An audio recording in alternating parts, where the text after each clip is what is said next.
30 day च्यालेन्जिङको day 18 मा welcome, good morning, शुभ प्रभात। र आज चाहिँ हामी साँढेपानी भन्ने ठाउँमा चाहिँ बिहानको 5 बजे मर्निङ वाकको लागि चाहिँ हामी रेडी भएर उठिसकेका छौँ, दाइ र म। र तपाईँले देखिरहनु भएको छ मर्निङ वाकबाट फर्किँदाखेरि चाहिँ कस्तो मजाले पानीको धारा बगिरहेको थियो। अनि त्यस पछाडि हामीले चाहिँ एकछिन मजाले पानीले हातमुख धोएर चाहिँ फ्रेस भयौँ र फ्रेस भइसके पछाडि त्यहाँबाट फर्क्यौँ।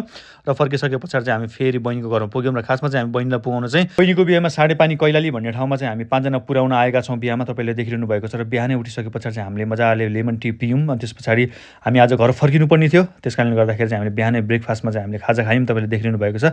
र खाजा खाइसके पछाडि चाहिँ टिका लगाउने कार्यक्रम भयो। र टिका लगाउने कार्यक्रम भइसके पछाडि चाहिँ हामी सबैसँग भेटघाट गरिसके पछाडि चाहिँ हामी घरतिर फर्क्यौँ। तपाईँले देखिरहनु भएको छ हामी फर्किँदाखेरिको दृश्य। यो साइनबोर्ड तपाईँले देखिरहनु भएको छ। यो साइनबोर्ड चाहिँ हामी कहाँ छौँ भन्ने ठाउँको चाहिँ लोकेसन है तपाईँले हेर्न सक्नुहुनेछ। त्यस पछाडि सरल आएर हाइस आयो, हाइस आइसके पछाडि चाहिँ हामी 3 जना बस्यौँ, 2 जना चाहिँ उतै बस्नुपर्ने भयो। र 3 जना चाहिँ हामी सरल आएर घरतिर फर्क्यौँ। यो चाहिँ हाम्रो अत्तरिया बजार तपाईँले देखिरहनु भएको छ है। र त्यस पछाडि अत्तरिया बजारबाट चाहिँ हामी फेरि हाइसमा बस्यौँ। हाइसमा बसिसके पछाडि सरल आएर बाणीमा पुग्यौँ। अनि त्यस पछाडि म चाहिँ लाग्यो फेरि सुटिङ स्पोटतिर, तपाईँले देखिरहनु भएको छ सुटिङ स्पोटको यो दृश्य।